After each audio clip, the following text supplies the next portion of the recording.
क्या इस कलयुग में ईश्वर के दर्शन संभव है? ये सवाल अक्सर मन में आता है ना?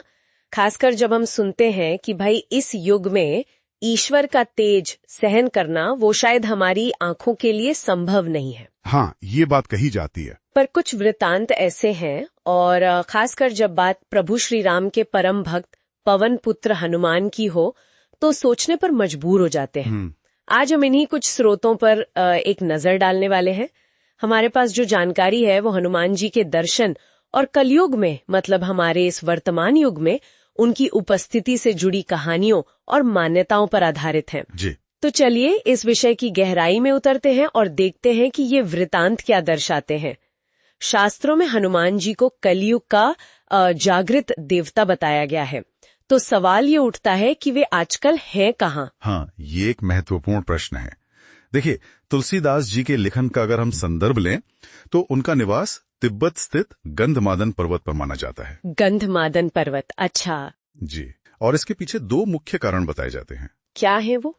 पहला तो ये कि इसी पर्वत पर उनके अपने आराध्य श्री राम से पहली बार भेंट हुई थी, ऐसा माना जाता है। ओह अच्छा। और दूसरा कारण यह है कि वहीं पास में एक यक्ष लोक सरोवर है। वहां एक विशेष प्रकार का कमल पुष्प खिलता है। कमल? हाँ, जो श्री राम को अत्यंत प्रिय था।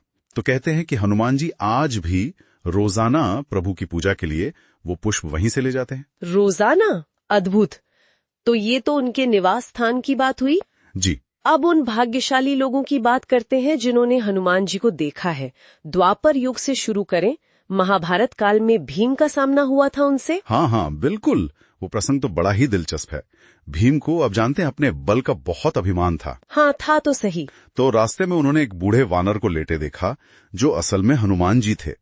भीम ने बड़े अहंकार से उन्हें अपनी पूंछ हटाने को कहा, पर जब भीम अपनी पूरी ताकत लगाकर भी उनकी पूंछ को हिला तक नहीं पाए, तब उन्हें अपनी भूल का और उस वानर की दिव्यता का एहसास हुआ। अच्छा, फिर उन्होंने क्षमा मांगी होगी। जी बिल्कुल, क्षमा याचना की।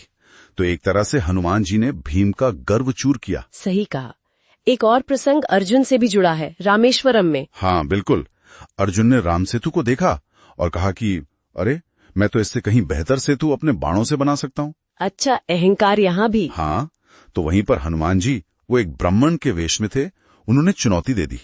कहा कि तुम्हारा ये सेतु एक व्यक्ति का भार भी नहीं सह पाएगा। और फिर? और हुआ भी वही। जैसे ही हनुमान जी ने उस बाणों के सेतु पर पैर रखा, वो टूट गया। अरे! फिर श्री कृष्ण ने समझाया अर्जुन को। उनके कहने पर अर्जुन ने श्री राम का नाम लेकर दोबारा सेतु बनाया, और इस बार जब हनुमान जी ने पैर रखा तो वो नहीं टूटा। वाह! तब हनुमान जी ने अर्जुन को वचन दिया कि वे युद्ध के अंत तक अदृश्य रूप में उनके रथ के ध्वज पर विराजमान रहकर उनकी रक्षा करेंगे। हाँ, ये तो प्रसिद्ध है कि उनके रथ के ध्वज पर हनुमान जी थे। जी। तो ये घटना भी आप देखें तो अहंकार पर भक्ति और ईश्वरीय सहायता की जीत दर्शाती है। बिल्कुल। ये तो हुई द्वापर युग की बातें। अब हनुमान चालीसा के रचयिता तुलसीदास जी, उनका अनुभव भी तो बहुत अनोखा माना जाता है। उन्हें दर्शन कैसे हुए? हाँ, वो कहानी भी अद्भुत है। कहा जाता है कि तुलसीदास जी को पहले एक प्रेत ने मदद की थी। प्रेत ने? जी। उस प्रेत ने बताया कि जहां भी राम कथा होती है, वहां हनुमान जी किसी न किसी रूप में जरूर उपस्थित होते हैं, सुनते हैं कथा। अच्छा। तो तुलसीदास जी एक राम कथा में गए। वहां उन्होंने ध्यान दिया कि एक कुष्ठ रोगी है जो सबसे आखिर में आता है और सबसे पहले चला जाता है। उन्हें एहसास हुआ कि यही हनुमान जी हैं। फिर उन्होंने बात की उनसे? हाँ, वो उनके पीछे गए, चरणों में गिर पड़े और श्री राम के दर्शन की इच्छा जाहिर की। और हनुमान जी ने मदद की? जी, हनुमान जी ने कहा कि चित्रकूट घाट पर तुम्हें दर्शन होंगे। तो चित्रकूट के घाट पर जब तुलसीदास जी चंदन घिस रहे थे, हाँ, तभी दो सुंदर बालक राम और लक्ष्मण उनके पास आए और बोले कि बाबा, हमें चंदन लगा दो। पर तुलसीदास जी उन्हें पहचान ही नहीं पाए, वो अपनी ही धुन में थे। ओहो, इतना बड़ा अवसर। हाँ, तब हनुमान जी ने सोचा कि ये तो चूक जाएंगे, तो उन्होंने एक तोते का रूप धारण किया और पेड़ से ये दोहा बोला, चित्रकूट के घाट पे भई संतन की भीड़, तुलसीदास चंदन घिसे तिलक देत रघुबीर। वाह, क्या बात है। तब तुलसीदास जी को होश आया और उन्हें प्रभु के साक्षात दर्शन हुए। इससे पता चलता है कि सच्ची भक्ति के साथ सही मार्गदर्शन भी कितना जरूरी है दर्शन के लिए। बिल्कुल सही। तो ये वृत्तांत हमें दिखाते हैं कि बीते युगों में हनुमान जी की उपस्थिति कैसे महसूस की गई, पर सवाल फिर वही, इस युग में, कलयुग में, क्या ऐसे अनुभव जारी रहे? संत माधवाचार्य जी का नाम आता है इसमें। जी, संत माधवाचार्य जी, जिन्होंने ब्रह्म सूत्र और उपनिषदों पर इतने महत्वपूर्ण भाष्य लिखे हैं, उनके बारे में भी ये कहा जाता है कि उन्हें हनुमान जी के साक्षात दर्शन का अनुभव हुआ था। अच्छा। हालांकि उनके इस अनुभव का कोई बहुत विस्तृत वर्णन हमें नहीं मिलता है, पर हाँ, उनकी जैसी महान विभूति का ये कहना इस मान्यता को और बल देता है। और भी कई संतों के नाम लिए जाते हैं ना, जैसे राघवेंद्र स्वामी, व्यासराय तीर्थ। हाँ, बिल्कुल। राघवेंद्र स्वामी, व्यासराय तीर्थ, भद्राचल रामदास, ऐसे कई संतों के बारे में भी ये मान्यताएं प्रचलित हैं कि उन्हें हनुमान जी के दर्शन का सौभाग्य मिला। कहानियां भले ही विस्तृत रूप से उपलब्ध न हो, पर यह परंपरा बताती है कि ये अनुभव अलग अलग समय में होते रहे हैं। रामकृष्ण परमहंस जी का भी जिक्र आता है।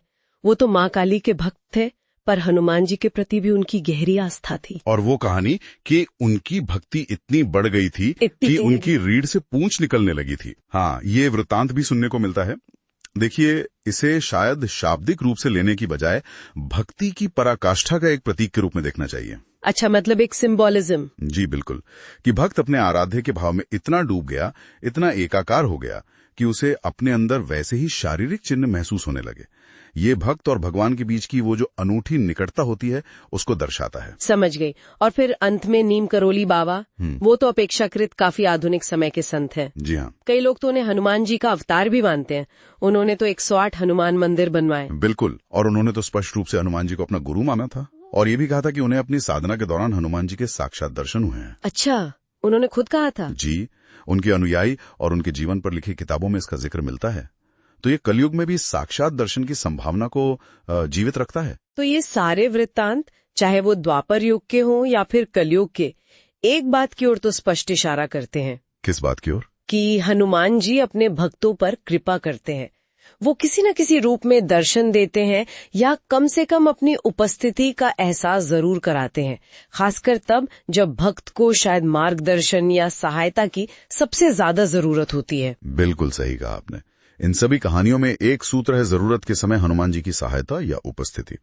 और शायद इन कहानियों से आगे बढ़कर एक विचार करने वाला प्रश्न ये भी उठता है कि आज के इस आधुनिक समय में, जब शायद हम उस तरह के शाब्दिक दर्शन की उम्मीद ना करें, तो कोई व्यक्ति अपने जीवन में, खासकर जब वो चुनौतियों से गुजर रहा हो, मुश्किल हालातों में हो, तो उस दिव्य उपस्थिति को, उस मार्गदर्शन को या उस सहारे को कैसे महसूस कर सकता है, कैसे पहचान सकता है? ये एक बहुत ही प्रासंगिक सवाल है आज के लिए। हाँ, ये शायद आज के संदर्भ में हनुमान जी की उपस्थिति के मायने तलाशने जैसा है, उन पारंपरिक कथाओं से परे।